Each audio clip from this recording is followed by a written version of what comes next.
Last class में हमने पढ़ा था प्रेजेंट इंडेफिनिट टेंस और प्रेजेंट कंटिन्यूअस टेंस।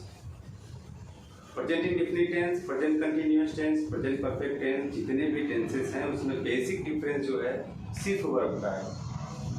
अगर आपने एक बार वर्ब को अच्छे से समझ लिया, नॉर्मल चीज़ें सेंटेंस में सब्जेक्ट है, वर्ब है, ऑब्जेक्ट है, वो हमें समझ में आना चाहिए। अगर आपको सब्जेक्ट वर्ब ऑब्जेक्ट समझ में आ रहा है तो सिर्फ आपको वर्ब पे फोकस करना है। अगर एक बार आपने वर्ब पे फोकस कर लिया और उसको समझ लिया कि किस टेंस में कौन सा वर्ब आएगा, कौन सा वर्ब का फॉर्म आएगा, हेल्पिंग वर्ब क्या आएगी, तो आपके लिए सेंटेंस को बनाना बिल्कुल आसान हो जाता है। तो प्रेजेंट इंडेफिनिट टेंस में हमने कौन सा वर्ब इस्तेमाल किया था, हमने सीखा था कि कैसे सिंगुलर सब्जेक्ट है तो उसमें वर्ब की फर्स्ट फॉर्म के साथ में एस लगाएंगे, और प्लूरल सब्जेक्ट है तो वर्ब की फर्स्ट फॉर्म सिर्फ रखेंगे और इसमें एस नहीं लगाएंगे। जैसे ही नेगेटिव सेंटेंस हो जाता है वैसे हम डज या डू का इस्तेमाल करते हैं।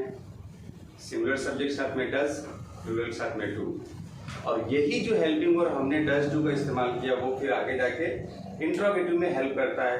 एस नो टाइप क्वेश्चन होता है तो डज या डू से स्टार्ट करते हैं कि सब्जेक्ट फिर वर्ब फिर ऑब्जेक्ट। और जैसे WH फैमिली का अगर इंट्रोगेटिव सेंटेंस है तो उसमें WH मीन्स ऐसे सब जो सेंटेंस में बीच में आके इंट्रोगेटिव बनाते हैं उनकी इंग्लिश पहले लिखते हैं, फिर डज डू सब्जेक्ट वर्ब की फर्स्ट फॉर्म ऑब्जेक्ट और अदर। ठीक है, ऐसे ही जब इंट्रोगेटिव नेगेटिव सेंटेंस हो सेम फॉर्मेट जो इंट्रोगेटिव का है उसी फॉर्मेट में जहाँ भी आपको सब्जेक्ट मिलता है मीन्स फॉर्मेट में उसके ठीक तुरंत बाद आपको नोट लगा देना है। इसी तरह से कंटिन्यूअस में हमने पढ़ा इसकी पहचान क्या है, वाक्य के अंत में रहा है, रही है, रहे हैं आदि शब्द आते हैं। और दूसरा, इसमें कोई भी क्रिया उसमें कंटिन्यू पाई जाती है, कोई भी क्रिया जारी होना पाया जाता है, जिससे हमें पता चलता है कि प्रेजेंट कंटिन्यूअस टेंस है। इसमें बेसिकली सिंगुलर सब्जेक्ट के साथ में इज आता है, V1 प्लस ING, और दूसरा अगर प्लूरल सब्जेक्ट है तो इसके साथ R लगेगा, V1 प्लस ING, और I के लिए अलग से इसमें M लगेगा, V1 लगेगा प्लस ING लगेगा। तो यहाँ पे हमने प्रेजेंट कंटिन्यूअस में 3 हेल्पिंग वर्ब की बात की, is for singular, R for plural and M for specially I, okay, और V1 प्लस ING। तो अगर प्रेजेंट कंटिन्यूअस टेंस का अगर फॉर्मेट हमें देखना है तो सिंगुलर सब्जेक्ट है या प्लूरल सब्जेक्ट है या I है, तो तीनों के लिए अगर अफर्मेटिव सेंटेंस है तो subject according to subject is, are और am, V1 plus ING plus object plus other. Negative sentence है तो फिर उसमें subject according to subject is, are, am plus not plus V1 plus ING plus object plus other. Interrogative sentence है, as we know there are 2 type of interrogative sentences, yes no type. For yes no type sentence we use is, are, am, anyone according to subject plus subject V1 plus ING plus object plus other. And for WH family we have to put WH, it means why, where, such type of interrogative words. Then according to subject is, are, am plus subject plus V1 plus ING plus object plus other. और next आता है आपका interrogative negative sentence. Same format जो अभी हमने interrogative की बात की उसी फॉर्मेट में जो सब्जेक्ट का प्लेस है सब्जेक्ट के बाद में आपको नॉट रखना है, ठीक है। तो ये प्रेजेंट इंडेफिनिट की बात हो गई, जैसा हमने पहले पढ़ाई कर चुकी है, सीख लिया है हमने।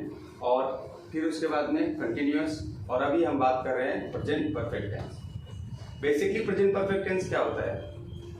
प्रेजेंट परफेक्ट टेंस एक ऐसा टेंस होता है जिसमें जो भी क्रिया मेंशन की गई है सेंटेंस में वो कंप्लीट हो चुकी है ऐसा बताया जाता है। तो अगर हिंदी बेस में जाए तो उसमें चुका है, चुकी है, चुके हैं आदि शब्द आते हैं, लिया है, दिया है, गया है, या है, ऐसे शब्द आते हैं। तो हमें कंफर्म होता है कि ये प्रेजेंट परफेक्ट टेंस है। इसमें बेसिकली सिमिलर सब्जेक्ट अगर होता है तो सिमिलर सब्जेक्ट में हम किसे लेते हैं? किसी एक व्यक्ति का नाम, किसी लड़के का, लड़की, किसी एक का नाम सिमिलर। और क्या आता है? ही आता है, सी आता है, इट आता है। अगर ये सिमिलर सब्जेक्ट है प्रेजेंट परफेक्ट टेंस का, तो इसमें सिमिलर सब्जेक्ट साथ में हेल्पिंग वर्ब के रूप में आपका हैज लगेगा और वर्ब के रूप में आपका V3 लगेगा। अगर ये प्लूरल सब्जेक्ट हो गया तो आपका प्लूरल सब्जेक्ट चेंज होगा प्लस आपका यहाँ पे हेल्पिंग वर्ब चेंज होगा। V3 एज इट इज रहेगा। यहाँ पे नेम्स मीन्स एक से ज्यादा लोगों का नाम, आई, वी, दे, यू, प्लस आपके साथ इसके साथ में आएगा हैव हेल्पिंग वर्ब ग्रुप में और V3 आएगा। अब हम बात करते हैं अफर्मेटिव सेंटेंस की। हम जानते हैं कि टेंस में हम 4 तरह के सेंटेंसेस को ट्रांसलेट करते हैं। एक अफर्मेटिव, दूसरा नेगेटिव, तीसरा इंट्रोगेटिव, चौथा इंट्रोगेटिव नेगेटिव। तो पहले हम अफर्मेटिव की बात करते हैं। अगर आपका प्रेजेंट परफेक्ट टेंस का अफर्मेटिव सेंटेंस रहा तो आपका एज यूजुअल जो पहले फॉर्मेट अभी हमने प्रेजेंट इंडेफिनिट टेंस का बताया और प्रेजेंट कंटिन्यूअस का बताया, सेम फॉर्मेट रहेगा, बट उसमें वर्ब फॉर्म चेंज रहेगा। वर्ब का जो प्लेस है उसमें कुछ बदलाव करेंगे। तो यहाँ पे हमने वर्ब के फॉर्म की बात किया है, तो ये रहा वर्ब का प्लेस अपना।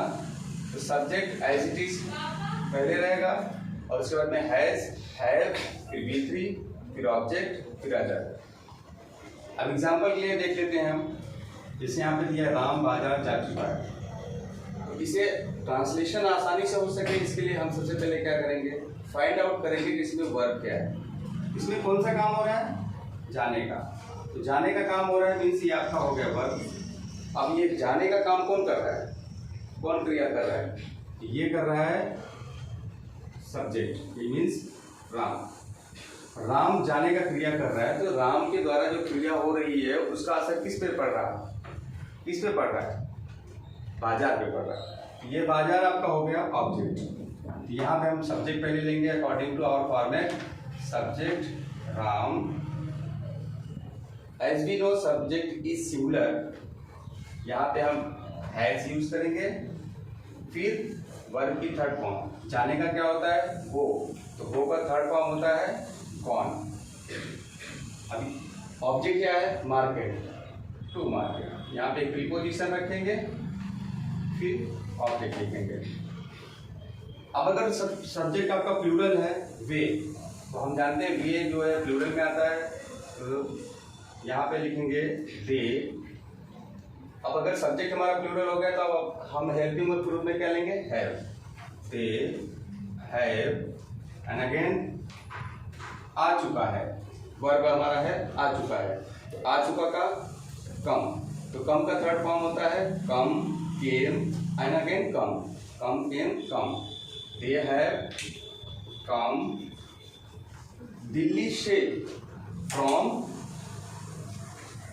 यहाँ पे एक preposition Delhi, they have come from Delhi. अब आ जाते हैं नेगेटिव सेंटेंस में। नेगेटिव सेंटेंस में सब्जेक्ट हैज, हैव, दोनों में से कोई according to subject plus not plus V3 plus object plus other. यहाँ पे है उसने झूठ नहीं बोला है, तो सब्जेक्ट क्या है? उसने का हो जाएगा ही। अब ही अगर हमारा सिंगुलर है यहाँ पे तो हम उसके साथ लगाएंगे हैज, ही हैज। और नहीं भी दिया है तो according to our format we have to put here not. He has not. अब बोलने का टेल, टेल का second form told, second form भी टोल्ड, थर्ड फॉर्म भी टोल्ड होता है। ही हैज नॉट टोल्ड झूठ और लाई। नेक्स्ट सेंटेंस, तुमने पत्र नहीं लिखा है। तुमने पत्र नहीं लिखा है, तुमने मीन्स यू, और यू हमारा हो गया आपका ये प्लूरल, प्लूरल साथ लग यूज करेंगे हम have. You have and again not. लिखने का क्या होता है? First form write, wrote and written. You have not written पत्र।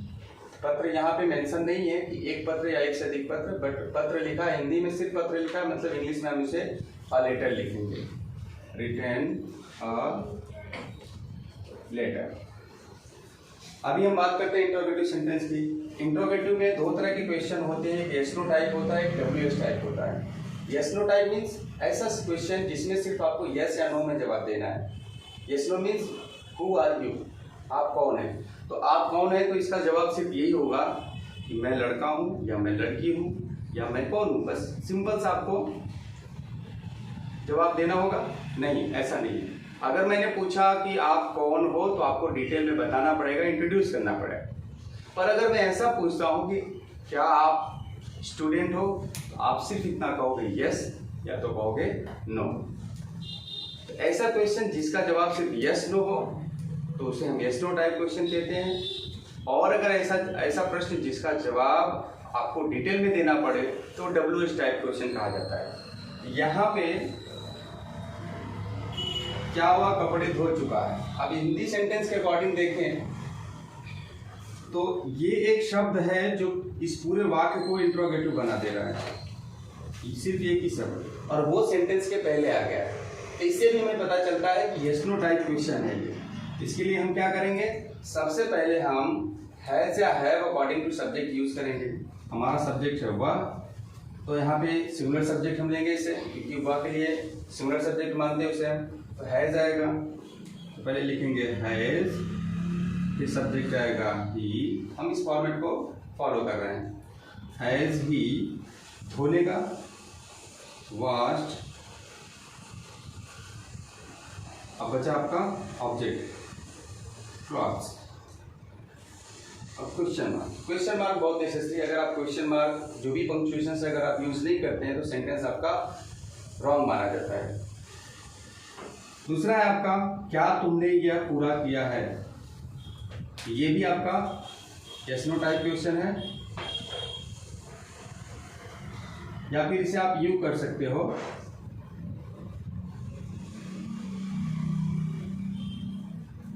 तुमने यह पूरा क्यों किया है। तो अभी ये शब्द जो हमारा पूरे सेंटेंस को इंट्रोगेटिव बना रहा है, इसे हम देख रहे हैं कि बीच में है। तो ये हिंदी सेंटेंस में हम पहचान सकते हैं इस तरह से कि अगर एक शब्द जो प्रश्नवाचक बना दे रहा है पूरे वाक्य को और वो बीच में आ रहा है तो ये डब्ल्यूएस टाइप है। तो इसकी इंग्लिश सबसे पहले हम लिखेंगे यहाँ पे सेकंड फॉर्मेट के अकॉर्डिंग। तो क्यों का क्या हो जाएगा, वाई, अगेन हैज और हैव। तो यहाँ पे तुमने का क्या हो जाएगा, यू, तो प्लूरल आएगा, तो हम यहाँ पे लगाएंगे हैव। वाई हैव यू, तुमने यह पूरा क्यों किया।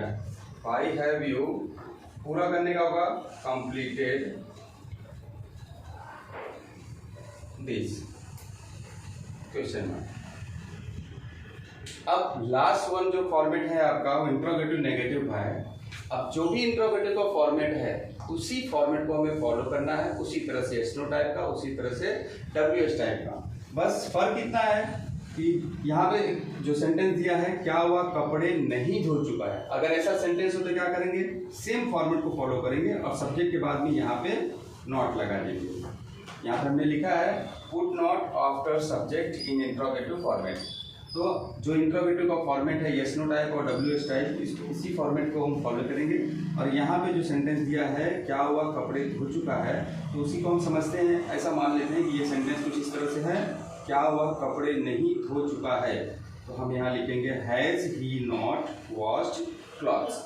डब्ल्यूएच अगर है तुमने यह पूरा क्यों नहीं किया है, तो यहाँ पर अकॉर्डिंग टू फॉर्मेट या जहाँ भी सब्जेक्ट है वहाँ पर हम लगा देंगे नॉट। मीन्स अगर इंट्रोगेटिव नेगेटिव सेंटेंस है तो आपको इंट्रोगेटिव का ही फॉर्मेट फॉलो करना है, पर जहाँ सब्जेक्ट आता है उसके तुरंत बाद में आपको ठीक नॉट लगा देना है। फिर से एक बात देख लेते हैं। बेसिकली इसमें क्या चीज़ फोकस करना है, सिर्फ और सिर्फ वर्ब। आप जानते हैं इंग्लिश में जो भी सेंटेंस होता है उसका फॉर्मेट होता है सब्जेक्ट, वर्ब, ऑब्जेक्ट। तो सब्जेक्ट और ऑब्जेक्ट को आपको सेंटेंस में से फाइंड करना है अब वर्ब आपको ध्यान में रखना है, वर्ब क्या होगी यहाँ पे, वर्ब का फॉर्म कौन सा होगा। यहाँ पे परफेक्ट में प्रेजेंट इंडेफिनिट में V1 या तो फिर एस लगा, प्रेजेंट कंटिन्यूअस में V1 प्लस ing लगा, और अभी हम यूज कर रहे हैं हैज, हैव प्लस उसके साथ V3। पूरे टेंस में यदि आप वर्ब को ध्यान में रखते हैं आपका कोई भी सेंटेंस रॉन्ग नहीं जाएगा। तो इसलिए आपको क्या करना है, वर्ब पे हमेशा फोकस करना है। ठीक है, नेक्स्ट अगली बार हम प्रेजेंट परफेक्ट कंटिन्यूअस टेंस को पढ़ेंगे। ठीक है, ओके।